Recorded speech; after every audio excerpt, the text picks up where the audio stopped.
Humanities കഫേയുടെ പുതിയൊരു വീഡിയോയിലേക്ക് ഏവർക്കും സ്വാഗതം. അപ്പോൾ നമ്മുടെ +2 ഇംഗ്ലീഷ് ഓണ പരീക്ഷയ്ക്ക് വേണ്ടിയിട്ട് ഇമ്പോർട്ടൻ്റ് ആയിട്ടുള്ള ചോദ്യങ്ങൾ ഏതാണെന്ന് വെച്ച് കഴിഞ്ഞാൽ നമുക്ക് അതെന്താണെന്നുള്ളത് ഈ ഒരു വീഡിയോയിലൂടെ ഡിസ്കസ് ചെയ്യാം. ആദ്യമേ പറയട്ടെ, നമുക്ക് ഇംഗ്ലീഷ് എന്ന് പറയുമ്പോൾ നമുക്കറിയാം ലാംഗ്വേജ് ആണ്. അപ്പോൾ അവിടെ ഒരേ കണ്ടന്റ് ബേസ് ചെയ്ത് തന്നെ പലതരത്തിലെ ചോദ്യങ്ങൾ വരാം. ഓക്കെ, എങ്കിലും കുറച്ചധികം റിപ്പീറ്റ് ചെയ്ത് ചോദിച്ചിട്ടുള്ള കുറച്ച് കണ്ടന്റ്സ് ആണ് നമ്മൾ ഇന്നത്തെ വീഡിയോയിൽ ഉൾപ്പെടുത്തിയിട്ടുള്ളത്. ഓക്കെ, അപ്പോൾ ആദ്യമേ തന്നെ നമ്മൾ ഫസ്റ്റ് യൂണിറ്റ് വിമൻ എംപവർമെൻറ്റ് ആയതുകൊണ്ട് തന്നെ വിമൻ എംപവർമെൻറ്റ് റിലേറ്റ് ചെയ്ത് ജനറലായിട്ട് എഴുതാൻ പറ്റുന്ന രീതിയിൽ ഒരു എസ്സേ പഠിച്ചിട്ട് പോവുക. 8 മാർക്കിന് അത് എല്ലാ തവണയും ഒരു സ്പീച്ച് ആയിട്ടോ അല്ലെങ്കിൽ ഒരു ആർട്ടിക്കിളായിട്ടോ എസ്സേ ആയിട്ടോ ഒക്കെ ചോദിക്കാം. കൂടുതലും സ്പീച്ച് ആയിട്ടൊക്കെയാണ് ചോദിച്ചിട്ടുള്ളത് കേട്ടോ 8 മാർക്കിന്. അപ്പോൾ അവിടെ നമുക്ക് ആ 3 Ls ഓഫ് എംപവർമെൻറ്റ് എന്ന് പറയുന്ന ചാപ്റ്റർ, മാച്ച് ബോക്സിൻ്റെ ചാപ്റ്റർ, എനി വിമൻ, ഇതൊക്കെ റിലേറ്റ് ചെയ്തിട്ടായിരിക്കും നമുക്ക് ആ ഒരു വിമൻ എംപവർമെൻറ്റ് എന്ന് പറയുന്ന എസ്സേ എഴുതാൻ വേണ്ടിയിട്ട് ചോദിക്കുക.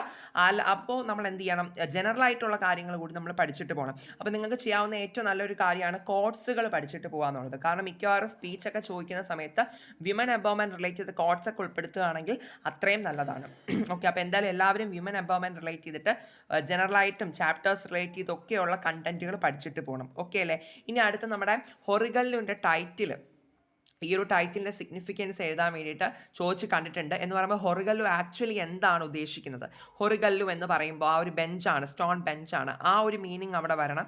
എന്നാൽ നമ്മുടെ ചാപ്റ്റർ റിലേറ്റ് ചെയ്ത് ഹൊറിഗല്ലു ആരാണ് എന്നുള്ളത് അത് നമ്മൾ എഴുതുമ്പോൾ ഒരു 2-4 മാർക്കിനൊക്കെ ആ ഒരു ടൈറ്റിൽ ചോദിച്ചിട്ട് കണ്ടിട്ടുണ്ട്. അപ്പോൾ അതെല്ലാവരും ഒന്ന് നോക്കിയിട്ട് പോകണം. ഇനി നമുക്കറിയാം ക്യാരക്ടർ സ്കെച്ച്, ഏതെങ്കിലും ഒരു വ്യക്തിയുടെ ക്യാരക്ടർ സ്കെച്ച് ചെയ്താൽ നമുക്ക് ഉറപ്പായിട്ടും ചോദിക്കുന്നതാണ്.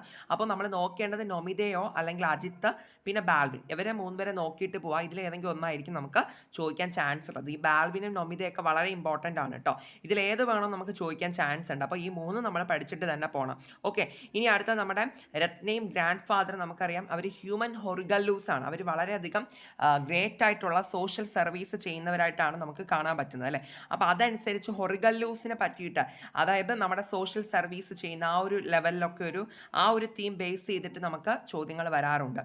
ഓക്കെ, അപ്പോൾ അത് ഒന്ന് പഠിച്ചിട്ട് പോകണം. പിന്നെ അതുപോലെ തന്നെ അപ്രീസിയേഷൻ, നമുക്കറിയാം ഒരു ഏതെങ്കിലും ഒരു അൺസീൻ പോയം നമുക്ക് തന്നിട്ടുണ്ടാവും.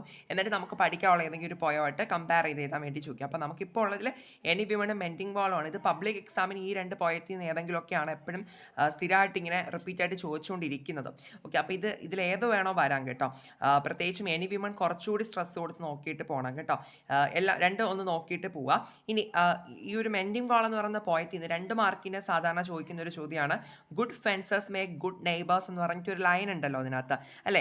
നല്ല വേലികൾ നല്ല അയൽക്കാരെ സൃഷ്ടിക്കുന്നു എന്ന് പറഞ്ഞിട്ട്. അപ്പോൾ ഈ ഒരു ലൈൻ കൊണ്ട് എന്താണ് ഉദ്ദേശിക്കുന്നത് ആക്ച്വലി എന്നുള്ളത് നമുക്ക് എന്താ ആ ഒരു 2-4 മാർക്ക് ആ ഒരു റേഞ്ചിൽ നമുക്ക് ചോദിക്കാറുണ്ട് കേട്ടോ. അപ്പോൾ എന്താണ് ഇവിടെ ആക്ച്വലി പോയിട്ട് മീൻ ചെയ്യുന്നത് ഈ ഒരു വരിയിലൂടെ? അപ്പോൾ ഈ വരിയുടെ കാര്യം എന്താണ് അർത്ഥം എന്നുള്ളത് കൃത്യമായിട്ട് പഠിച്ചിട്ട് പോവുക. ഓക്കെ, ഇനി അടുത്ത് നമ്മുടെ ഫ്രണ്ട്ഷിപ്പിനെ പറ്റിയിട്ട് ജനറലായിട്ട് ചോദിക്കാറുണ്ട്. നമ്മുടെ അമിഗോ ബ്രദേഴ്സ് പാഠം റിലേറ്റ് ചെയ്തിട്ട് ഇതും 8 മാർക്കിനൊക്കെ ഓണം എക്സാമിനൊക്കെ പ്രത്യേകിച്ചും 8 മാർക്കിന് ചോദിച്ച് കണ്ടിട്ടുള്ള ചോദ്യമാണ് ഫ്രണ്ട്ഷിപ്പിനെ പറ്റിയിട്ട് എഴുതാൻ വേണ്ടിയിട്ട്. അപ്പം അവരെ ഫ്രണ്ട്ഷിപ്പ് നമ്മൾ പറയണം, ജനറൽ ആയിട്ടുള്ള കാര്യങ്ങളൊക്കെ നമ്മൾ അവിടെ പറയണം കേട്ടോ. ഈ എസ്സേ എന്ന് പറയുമ്പോൾ ചിലപ്പോൾ ആർട്ടിക്കിളിൻ്റെ രൂപത്തിലാകാം, ചിലപ്പോൾ റൈറ്റപ്പ് ആയിട്ട് എഴുതാനായിരിക്കാം, അതെന്ത് വേണോ ആവാം. ഓക്കെ, എന്തായാലും അപ്പോൾ ആ ഒരു ലെവലിൽ ഒരു 8 മാർക്ക് റേഞ്ചിൽ നമ്മൾ ആ ഒരു അമിഗോ ബ്രദേഴ്സിൻ്റെ സ്റ്റോറിയൊക്കെ ഒന്ന് പഠിച്ചിട്ട് പോകണം. ഇനി അതുപോലെ തന്നെ നമ്മുടെ അമിഗോ ബ്രദേഴ്സിൻ്റെ ഫൈറ്റിനെ പറ്റിയിട്ട് ഒരു അനൗൺസ്മെൻറ്റ് തയ്യാറാക്കാനോ അല്ലെങ്കിൽ ഒരു ന്യൂസ് പേപ്പർ റിപ്പോർട്ട്, ഇതിൽ ഏതെങ്കിലും ഒന്ന് ഉറപ്പായിട്ടും ചോദിക്കുന്നതാണ് കേട്ടോ. ഓക്കെ, അപ്പോൾ അത് എന്താണ് മസ്റ്റായിട്ട് എല്ലാവരും ഒന്ന് നോക്കിയിട്ട് പോകുക. അവരെ ഫൈറ്റ് എങ്ങനെയായിരുന്നു എന്നുള്ളതൊന്ന് ഓർത്തിരിക്കുക.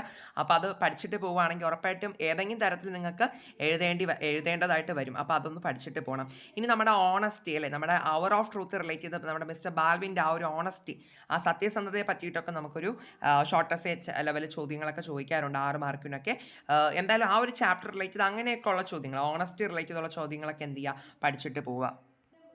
ഒരു കാര്യം കൂടി പറയാൻ ഞാൻ നേരത്തെ എഴുതി വെക്കാൻ മറന്നുപോയി. നമ്മുടെ ബ്ലർബ് അറിയാമല്ലോ, പുറന്താൾ കുറിപ്പ് അല്ലേ. ബ്ലർബ് നമുക്ക് എഴുതാൻ ചോദിക്കും ഉറപ്പായിട്ടും. അപ്പോൾ എനി വിമണോ ഹൊറിഗല്ലോ മാച്ച് ബോക്സോ അത് ഏത് ചാപ്റ്റർ ആയിക്കോട്ടെ, ബ്ലർബ് എല്ലാവർക്കും ഈസി ആയിട്ട് അറ്റൻഡ് ചെയ്യാൻ പറ്റുന്ന ചോദ്യമാണ്. അപ്പോൾ ബ്ലർബ് കൂടി എല്ലാവരും അതിൻ്റെ ഫോർമാറ്റ് കൂടി ജസ്റ്റ് ഒന്ന് പഠിച്ചിട്ട് പോവുക. ഓക്കെ, ഇതിപ്പോൾ എനി വിമൺ മാച്ച് ബോക്സ് ഞാൻ വെറുതെ എഴുതിയതാണ്. നമുക്ക് ഏത് ചാപ്റ്റർ വേണോ അങ്ങനെ ബ്ലർബായിട്ട് ചോദിക്കാം. ഓക്കെ, അപ്പോൾ എന്തായാലും കൂടുതലും എനി വിമണോ ഹൊറിഗല്ലോ മാച്ച് ബോക്സോ ഇതിലേതെങ്കിലുമൊക്കെ ആയിരിക്കാം. ഓക്കെ, അപ്പോൾ ബ്ലർബ് എന്തായാലും ഫോർമാറ്റ് എല്ലാവരും ക്ലിയർ ആയിട്ട് പഠിച്ചിട്ട് പോവുക. ഓക്കെ, അപ്പോൾ ഇതൊക്കെയാണ് നമുക്ക് ഇമ്പോർട്ടൻ്റ് ആയിട്ട് പറയാനുള്ളത്. ഞാൻ ഈ ഒരു ടോപ്പിക്സ് പറയുന്നതെന്ന് പറയുമ്പോൾ ഈ ഒരു ടോപ്പിക്ക് റിലേറ്റ് ചെയ്തിട്ട് നിങ്ങൾക്ക് എത്രത്തോളം വിശാലമായിട്ട് പഠിച്ചിട്ട് പോകാൻ പറ്റുമോ അത്രയും വിശാലമായിട്ട് പഠിച്ചിട്ട് പോവുക. ഈ ഒരു ഞാനിവിടെ ബുള്ളറ്റ് പോയിന്റ്സ് ആയിട്ട് ചെയ്തിട്ടുള്ള ഓരോ കാര്യങ്ങളും കേട്ടോ.